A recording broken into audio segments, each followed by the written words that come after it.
गुरुदेव, माता पिता, सहोदरा, आशीर्वचन प्रदाता और स्नेह का गूढ़ भाव का प्रदाता। गुरु उत्साह में उत्सव मनवाता है और हमारे इस खंड खंड जीवन को होने से बचाता है, यानी जीवन को खंड खंड होने से बचाता है।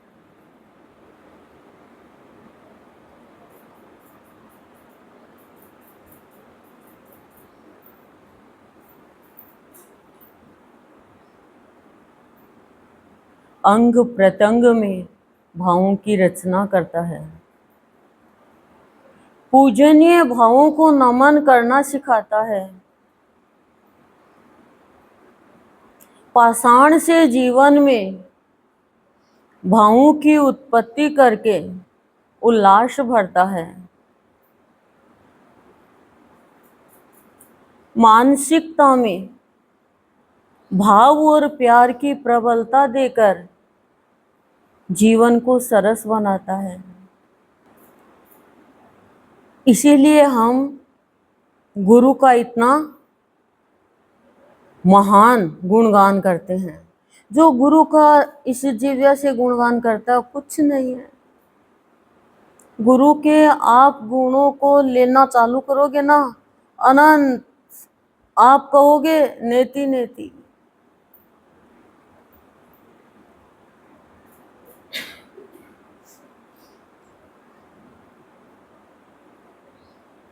गुरु की पूर्णता प्राप्त करने के लिए, ध्यान से सुनो, गुरु की पूर्णता प्राप्त करने के लिए हमें नम्र होके चलना होगा। और जब हम नम्र होकर चलेंगे तो सर्वप्रथम गुरु हमारे अंदर में जितना भी भ्रम है ना, वो सब खत्म कर देंगे।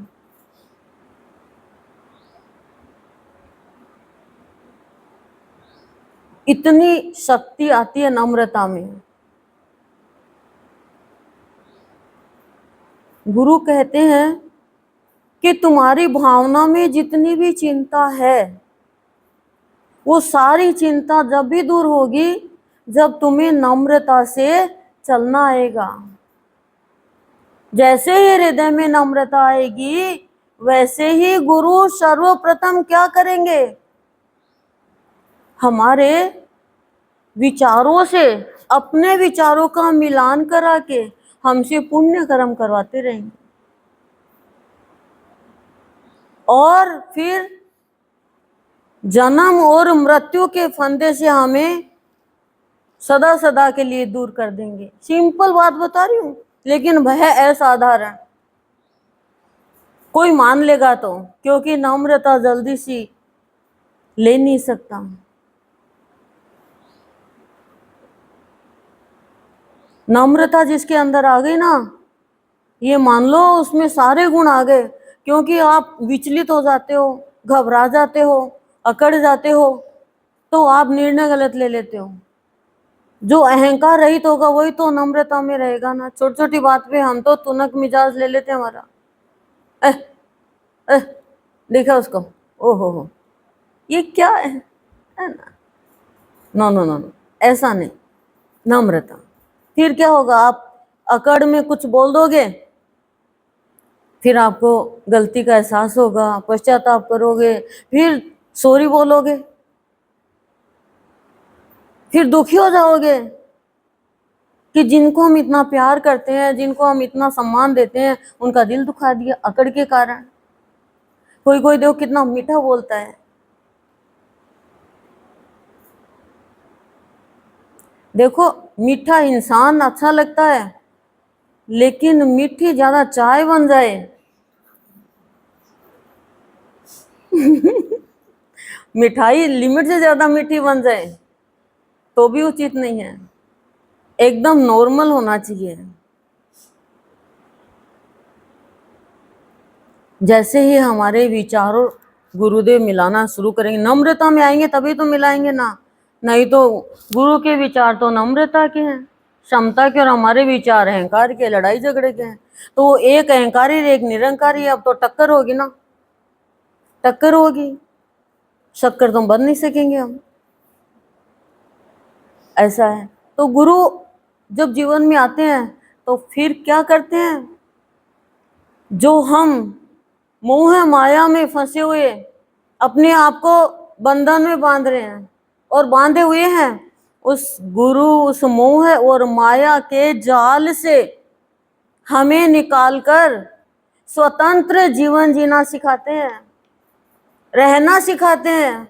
हम तो इतने इतने काम में और गुलामी करने लग गए, गुलाम बन गए, अपने आप के गुलाम बन गए। संत गुरु हमें प्रवचन से बचाकर सत्संग में आकर प्रवचन सुनने का महत्व बताते हैं, सार्थकता बताते हैं। यदि आपको प्रवचन से बचना है तो संतों के श्री मुख से किए हुए प्रवचन को सुनना ही होगा। सबसे पहली भक्ति क्या है? श्रवण भक्ति, सुनने की भक्ति। जितना जितना श्रवण करोगे आपके अंदर में श्रावण आ जाएगा। प्रकृति में तो एक बार श्रावण आता है, फिर आप अंदर से हरे हरे हो जाओगे। लोगों की आपके लिए धारणा जो बन गई वही बनी रहेगी, लेकिन धीरे धीरे चेंज हो जाएगी। मेरे को एक बात बताओ, आप की शादी हो गई, आप अपने पति को वैल्यू दोगे, आप देवर या जेठ को दोगे? सच्चे सच्चे बताना, पति को ही दोगे ना, उसी की चिंता होगी, उसके बिगड़ने से आपका कुछ बिगड़ेगा। तो आप सत्संग में आ गए तो आप गुरु के भाव को वैल्यू दोगे या संसार की बातों को वैल्यू दोगे? मेरे को तो ये बता दो, गुरु के भाव को। क्योंकि संसार की जो बात है वो खोखली है, खाली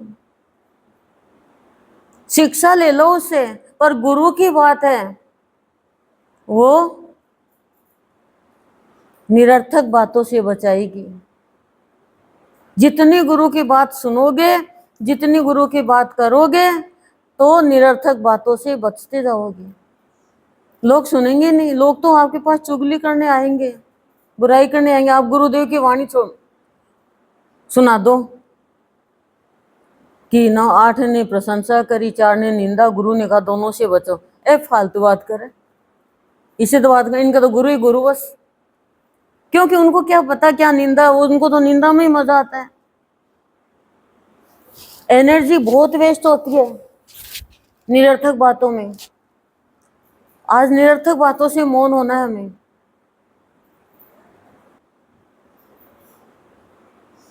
संत का प्यार पाकर जन जन में भाव और प्यार का सुंदर साज सजाने के लिए जीवन मिला है, शांति और प्रेम फैलाने के लिए मिला है। यही तो बताते हैं गुरुदेव की जीवन क्यों मिला है। प्रवचन का मतलब होता है छल कपट। इनसे बचना है तो प्रवचन की सार्थकता समझ लो। सत्संग में नहीं आ सकते हो, आप एक नियम कर लो कि मुझे एक प्रवचन या संत मणि का पढ़ना है, या मुझे सुनना है, या मुझे सुनाना है। अब सुनाओगे तो जब आप खुद सुनोगे या खुद पढ़ोगे, तो सुनाने का काम तो कर नहीं सकोगे ऐसे, या फिर आपके अंदर से आएगा भाव। अब आगे गुरुदेव क्या कह रहे हैं, मैं सिंपल जो मुझे मिला वही बता रही हूँ। गुरुदेव कह रहे हैं कि मैंने इस विश्व की रचना करी, क्या इसलिए करी कि तुम अपने जीवन को अभिशाप बनाकर चला चले, यहां से विदा हो जाओ। ये जीवन तो मैंने तुम्हें एक वरदान के रूप में दिया है, एक आशीर्वाद के रूप में दिया है।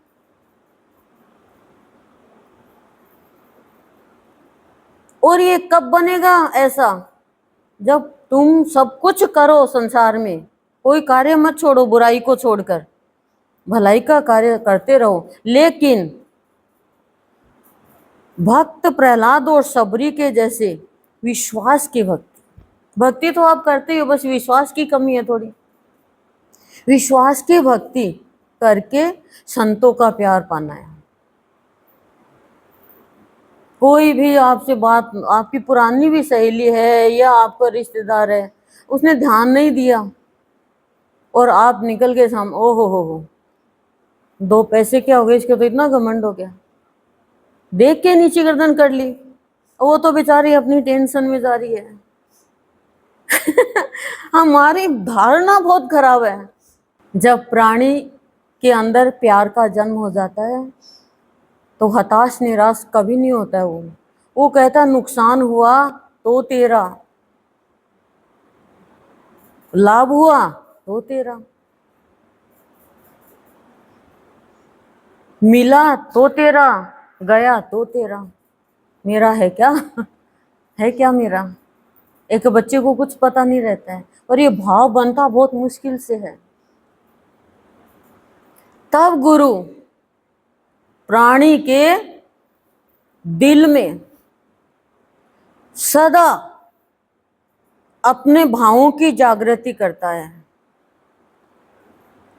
और भावों का जीवन जीना सिखाता है। हृदय में भावों की रचना करता है। प्रकृति ऐसी बना देता है कि बाहर 5 तत्वों से प्रकृति बनी है, क्षिति जल पावक गगन समीरा। वो ही प्रकृति के अनुसार हमारा जीवन बना देते हैं। 5 तत्वों से बना है, उसी के अनुसार कर रहे हैं तुम अपना जीवन बनाओ, मैं बनाऊंगा तुम्हारा जीवन। 5 तत्व है। आकाश के जैसे विशाल भाव, कोई भेदभाव नहीं। धरती के जैसे, मही के जैसा भाव देकर धैर्य धारण करना सिखाते हैं। वायु के जैसे निर्लिप्त रहना। अब आप कहोगे वायु के जैसे निर्लिप्त कैसे? वायु एक कूड़े के ढेर के पास से गई, दुर्गंध ले आई, बगीचे के पास आई, उसको वहीं छोड़ दिया, सुगंध ले ली, सुगंध को भी छोड़ दिया, फिर गई। ऐसे ही प्राणी का जीवन होना चाहिए। मिल गया, खराब चीजें छोड़ दो। आप खराब चीज तो छोड़ते ही हो, डेली नहीं छोड़ोगे तो आपका सिर चकराने लग जाएगा, बीमारी हो जाएगी। डॉक्टर सबसे पहले पूछते हैं कब्ज है क्या, कब्ज है क्या, सबसे पहले 100 बीमारी की एक जड़ है ये। तो फिर आप लोग क्यों नहीं सोचते कि अंदर में इतनी गंदगी हमने भर रखी है? बताओ। वायु के जैसे निर्लिप्त और जल के जैसे शीतल, कितना भी उबाल लो फिर वापस अपने स्वभाव में आ जाएगा, वापस अपने स्वभाव में आ जाएगा। और अग्नि के जैसे तेजस्वीवान वाणी से, वाणी में तेज आता है, हृदय में तेज आता है, भावना में तेज आता है, वो गुरु देता है। उनके अनुसार गुरु हमारा जीवन बनाते हैं और कहते हैं ये जीवन जो जीता है उसका जीवन आदर्शमय जीवन बन जाता है। तो गुरु हमारा जीवन आदर्शमय बनाते हैं और वास्तव में बनाते हैं। जो गुरु के इन भावों को समझ लेता है, धारण कर लेता है, तो अपनी जीवन में आगे बढ़ता जाता है और गुरु हाथ पकड़ लेता है। ओम शांति शांति शांति।